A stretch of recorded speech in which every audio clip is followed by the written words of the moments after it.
Saudara DPR memutuskan perluas kewenangannya yang dapat mengevaluasi bahkan mencopot pejabat negara seperti pimpinan KPK atau Hakim Mahkamah Konstitusi. Aturan baru di tata tertib DPR menimbulkan polemik karena dinilai merusak sistem bernegara.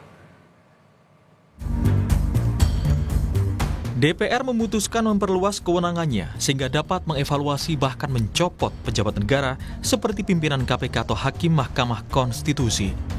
Sikap DPR tersebut menjadi polemik karena dipandang bisa mengacaukan sistem ketatanegaraan. Ketua Majelis Kehormatan Mahkamah Konstitusi Idewa Gede Palguna menyebut evaluasi pemberhentian Hakim MK oleh DPR tidak logis dan tidak sesuai undang-undang karena fungsi pengawasan DPR adalah terhadap lembaga eksekutif, bukan ke lembaga peradilan. Misalnya kasus pemberhentian Hakim Konstitusi, itu ada dua macam pemberhentian. Dan itu harus lewat undang-undang pemberhentiannya. Di Undang-Undang Mahkamah Konstitusi itu ditegaskan misalnya pemberhentian Hakim Konstitusi itu ada dua macam. Ada pemberhentian dengan hormat, ada pemberhentian tidak dengan hormat. Masing-masing ada alasannya. Kalau memenuhi syarat begini.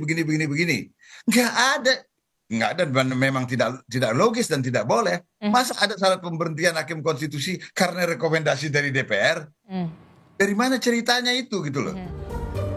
Sementara Komisi Pemberantasan Korupsi (KPK) belum mau merespon lebih jauh soal peraturan baru tata tertib DPR. Namun, juru bicara KPK Tessa Mahardika menyebut KPK secara berkala sudah dievaluasi oleh BPK maupun DPR. Prinsip bahwa KPK sebagai lembaga negara secara reguler tentunya dilakukan evaluasi. Siapa yang melakukan evaluasi? Mulai dari BPK, audit, dan ada juga dari Dewan Perwakilan Rakyat yang menjalankan fungsi pengawasan. Bahwa sampai dengan saat ini kami belum mendapatkan salinan dokumen tata tertib DPR secara utuh, dan bila nanti sudah didapatkan maka akan dipelajari lebih lanjut mana yang memiliki kaitan dengan tugas, fungsi maupun aspek kelembagaan KPK.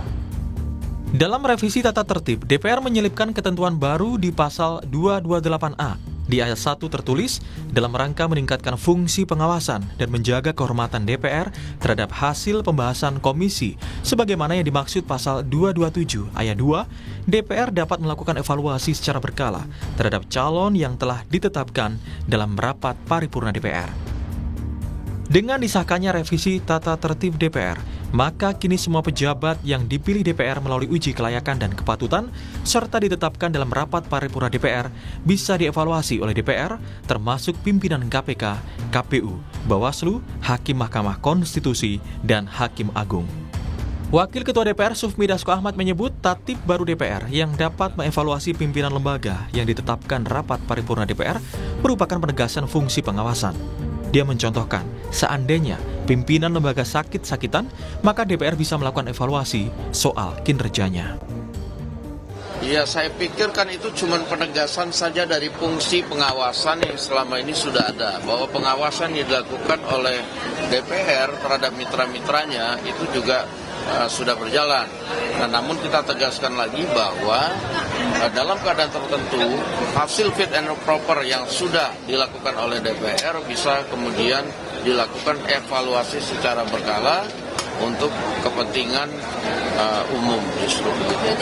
Yang kita lihat misalnya ada satu lembaga yang pensiun misalnya umurnya sampai 70 tahun.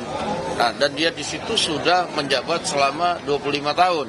Dan sekarang kondisinya misalnya sakit-sakitan. Nah, ini kan kemudian kita harus lakukan fit and proper apakah yang bersangkutan itu masih dapat menjalankan tugasnya dengan baik. Nah, kalau tidak kan kita harus kemudian lakukan mekanisme agar yang bersangkutan dapat digantikan oleh yang lebih layak.